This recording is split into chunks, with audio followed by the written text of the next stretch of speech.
Hello everyone, welcome to our YouTube channel Physics by Chirag sir. Today we are going to discuss about the thermodynamic processes. तो thermodynamics के हमारी जो ये series चल रही है, चैप्टर चल रहा है, उसमें देखो हमने ऑलरेडी कवर किया हुआ है.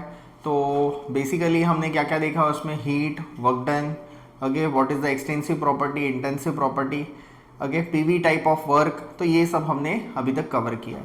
अभी नेक्स्ट लेक्चर में हम लोग देखने वाले हैं, आने वाले लेक्चर्स में हम कार्नोट इंजिन्स वगैरह जो है वो रिवाइज करेंगे, ओके, और वो सीखेंगे कि क्या होता है Ericsson cycle, Stirling cycle, then refrigerator का वर्किंग क्या होता है, एसी का वर्किंग क्या होता है, हीट पंप, हीट इंजन का वर्किंग क्या होता है, कौन से कंसेप्ट पे ये काम करते हैं, what is the second law of thermodynamics.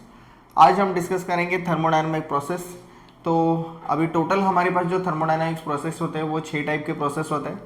First होता है reversible process, okay, and irreversible process. Then होता है isobaric process, isothermal process, isochoric process, okay, then adiabatic process. Iso reversible और इरिवर्सिबल को एक ही साथ हम लोग कंसिडर करते हैं. और एक जो होता है वो होता है polytropic process, okay. So there are nothing but this type of processes. तो एक एक करके हम उसके डेरिवेशंस और क्या प्रोसेस होता है, एक्चुअली उसमें क्या होता है, कंसेप्ट क्या है. तो आप जैसे ये छोटे छोटे प्रोसेसेस देखते हो, लेकिन इसके लिए केमिकल फैक्ट्रीज में या फिर कोई बड़ी जो इंडस्ट्रीज होती है इसमें बहुत ज़्यादा फोकस किया जाता है अबाउट दिस पर्टिकुलर प्रोसेसेस, ठीक है. So first of all thermodynamic process की हम लोग जो शुरुआत करेंगे उसमें सबसे पहले इंपॉर्टेंट है हमारा irreversible process and reversible process. तो ये होता क्या है हम डिस्कस करेंगे.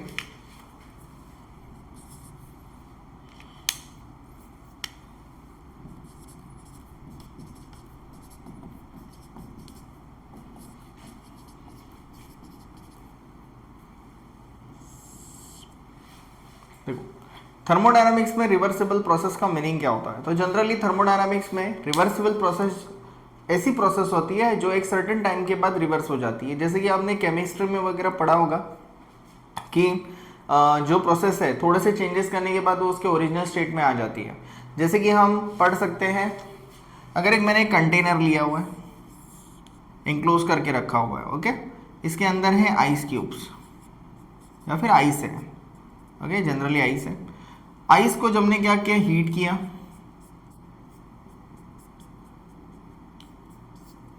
ओके, तो ये मेल्ट हो जाएगा.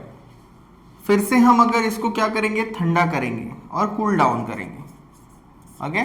सो ये क्या हो जाएगा, फिर से प्रेशर को मेंटेन करके रखेंगे तो फिर से ये किस में कन्वर्ट हो जाएगा, सॉलिड स्टेट में कन्वर्ट हो जाएगा. So this process is nothing but what the reversible process, okay. इसको ही रिवर्सिबल प्रोसेस बोलते हैं. और रिवर्सिबल प्रोसेस जो है वो बहुत इंपॉर्टेंट होती है, ओके. सो रिवर्सिबल प्रोसेस में जनरली आपके जो भी ये बैंक मेड प्रोसेस होती है जनरली कि हमें खुद से ये करना पड़ता है, ठीक है. तो रिवर्सिबल प्रोसेस का डेफिनेशन ऐसा बनेगा, this process which repeat itself in a certain time of period, okay, it is called as reversible process. तो रिवर्सिबल प्रोसेस जो है वो एक टाइम के बाद क्या होती है, रिवर्स होती है और हमें उसको रिवर्स करना पड़ता है. ये जो है वो आर्टिफिशियल प्रोसेस के हिसाब से हम उसको कंसीडर करेंगे कि आइस को मेल्ट किया हमने, फिर से उसको कूल डाउन किया तो वो कन्वर्ट हो गया. इसके टोटली अपोजिट होता है इरिवर्सिबल प्रोसेस. क्या होता है, टोटल अपोजिट होता है इरिवर्सिबल प्रोसेस.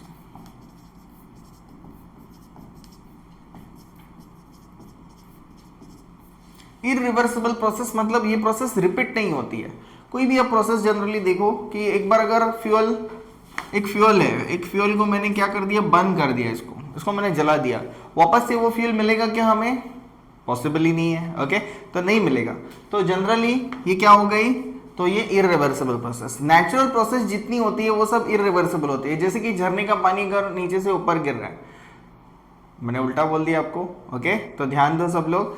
ऊपर से क्या आएगा, झरने का पानी नीचे आएगा, तो वापस आप उसको ऊपर लेके जा सकते हो क्या, कितना लेके जाओगे बाल्टी में, ओके, तो ज़्यादा नहीं लेके जा सकते. सो बेसिकली तो उसका जो नेचुरल फ्लो है from the top to bottom, okay. So top to bottom है तो वो क्या हो गया, उसका इरिवर्सिबल प्रोसेस हो गया. इतना सारा पानी वापस हम वो जगह पे नहीं लेके जा सकते. तो टेक्निकली अगर हम देखने जाएंगे तो ये दोनों में डिफरेंस क्या होता है. रिवर्सिबल प्रोसेस क्या होती है, तो इसमें जो ड्राइविंग फोर्स है, driving force and opposing force, जो इस प्रोसेस को अपोज करता है। Driving force and opposing force जो होते हैं वो क्या होते हैं? Infinite simile small.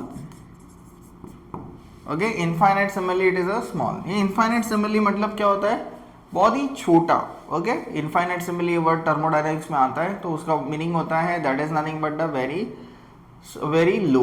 ओके, सो ये बहुत ही छोटा होता है। तो इसका जो एरो हम जनरली इंडिकेट करते हैं, तो देखो पानी जो है, पानी को अगर हम देखेंगे तो ये प्रोसेस जो है H2 प्लस O, या फिर ऐसे भी लिखते हैं 2H plus O minus. Okay, तो ये प्रोसेस जनरली, ये जो एरो जो इंडिकेट करता है, this is nothing but your reversible process. मतलब ये प्रोसेस क्या होती है? रिवर्स होती है। ठीक है, तो देखो ये पॉइंट आपको समझ में आएगा। Driving force and opposing force के बीच में जो गैप है, वो गैप क्या है? बहुत छोटी होने की वजह से ये रिएक्टिव से, ये रिएक्टेंट से प्रोडक्ट के पास जा रहा है, या फिर प्रोडक्ट से रिएक्टेंट के पास इजीली मूव हो रहा है। ओके, बट इसको क्या करना पड़ता है? आपको यहाँ पे कोई एक एनर्जी देनी पड़ती है। ठीक है, तो ये नेचुरल प्रोसेस नहीं होगा। ये क्या होता है? ये जनरली मैनमेड प्रोसेस होता है।